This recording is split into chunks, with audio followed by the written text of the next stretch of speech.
How do we start this thing? We're Cafe Convenience, and today we thought, we're approaching the new year, and so with that comes some introspection and revisiting of our past. We have Paul Detling with us, who is a classmate and fellow camaraderie. Yeah. So today we're going to be talking about Fran and the Chronicles of Fran.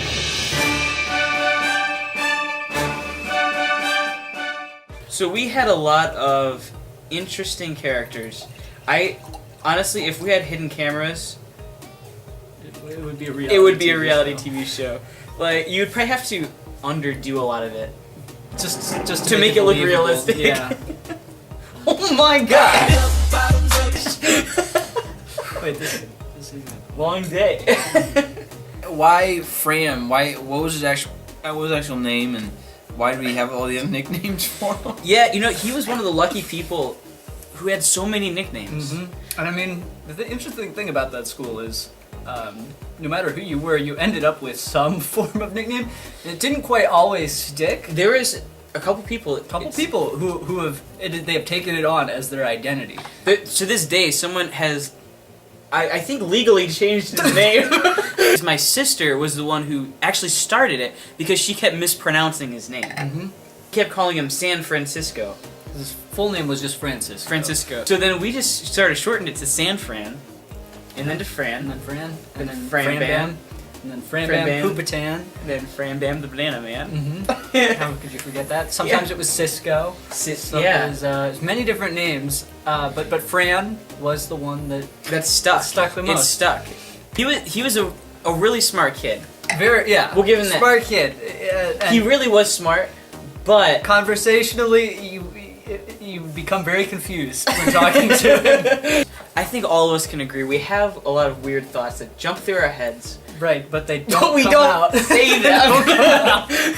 Fran said all of them. He maybe foresaw the conversation, the direction it was going in, and we couldn't. That we were incapable. Our primitive minds just couldn't handle. I began to notice early on in the classes that I had with him just how sporadic, his thoughts were, which I took a particular interest in. And I remember there was one day this is a recreation the Fran chart. Of the Fran chart. I think, Thomas, you were there with the birth of the Fran chart. Mm-hmm. Oh yeah, I saw it all happen. So we were working in I think it was our history course. We're talking, and actually at around like this area, we had this perfectly rational conversation. Until he said, "Have you guys seen that one place where there's like a floating pillar?" And everybody kind of stopped. They were like, "All right, where's he headed with this?" I'm like, "Was it like where is it?" He's like, "Oh, it's the place down the road, the construction site." We're like, "Oh, okay." He means like an I-beam, like an I-beam suspended by a crane or something, and it's been there for a couple days, and that's what like Wade or somebody asked him. Yeah. So, is it the I-beam, or something supported by a crane? He's like, no. But I mean, like it's floating, like it's suspended by a crane. He's like, no, it's just floating. So this is what happened. If you notice, we maxed out. He maxed out. There was actually there wasn't a number for this. So, at least not on the chart. So he actually broke record. He broke it. And went all the way up to 150 in terms of oddities, which, in my opinion, is quite impressive. I actually thought he was a normal kid. Oh, and I mean, I none of us were normal. Let's all get one thing straight. None of us were normal. That's what made the school so great. It's like just pack in a bunch of loonies into one school and teach them some stuff. Sure. We would be at lunch, and God bless him, he basically lived on popcorn and carrots. Like the entire time. The entire year. I don't remember seeing anything other than that. Well, there was one other thing. It was a piece of bread with some butter on it. This is not whale. You're speaking like upset stomach. We have a friend named Ken, and Ken was What a legend. how do we describe Ken? He's a god. Legend. Yeah. He's a legend. He's If there were still Greeks around, ancient Greeks, they would make a statue to Ken, the god of comedy and mischief. Yes. Yeah. You could say he was the provider. Okay, so about the bread. Yeah. So amongst people in this who went to the school, there was a couple who lived on a farm. They always had like home cooked meals and stuff like that. They would like to heat it up in the microwave, and it made the entire place smell like crap. There were a few choice items that they would heat up, namely Brussels sprouts. Things you should not heat up in the microwave. For the sake of humanity. For Like, the sake of the rest of us, and So I think nuclear science. So if they beat you to it to the microwave, your food would therefore in turn would be their food. It would taste. It was like imagine their food was like the zombie germ. It was a rush to get to the kitchen first to heat up your food. So Ken and I got there first. So I put my soup in there. It was going around, and in walks Fran, and he has this piece of bread with a slice of butter on a it. square of butter. He's like, "Oh, can you heat this up for me?" And my initial thought was like, "Oh no, that's a piece of bread with some butter on it." There are toasters for that. we have a toaster. You want to make toast? Right? Yeah. So he's like, "Oh no, I want to eat that." It's like, okay, whatever, cool. So he left. I think he went to go watch someone play checkers. My stuff finishes. I was like, oh yeah, I gotta put his piece of bread in there. So I just kind of flop it in there, close the door, and then a sinister thought enters my mind, and I type in the digits 200.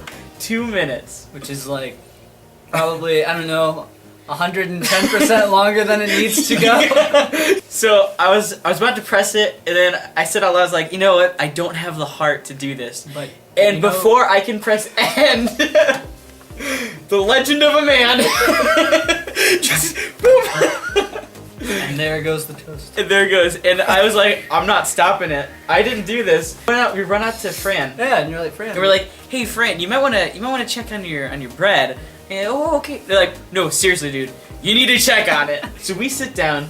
We're enjoying our lunch. We start hearing like World War II going on in the kitchen. Yeah. And we're like, that's the toast, isn't it? And then we heard the fatal beep. 2 minutes had gone by, and we realized that Fran had not moved an inch. So we go into the kitchen and open up the microwave. I and swear to God, there was lightning. the toast is just. But to make matters even worse, guess who walked in? The principal. Yep. Happened to just stroll right in to the kitchen with black smoke and lightning coming out of this microwave. Right behind us, and she's like, "What is that smell?" And we're like, Brussels sprouts.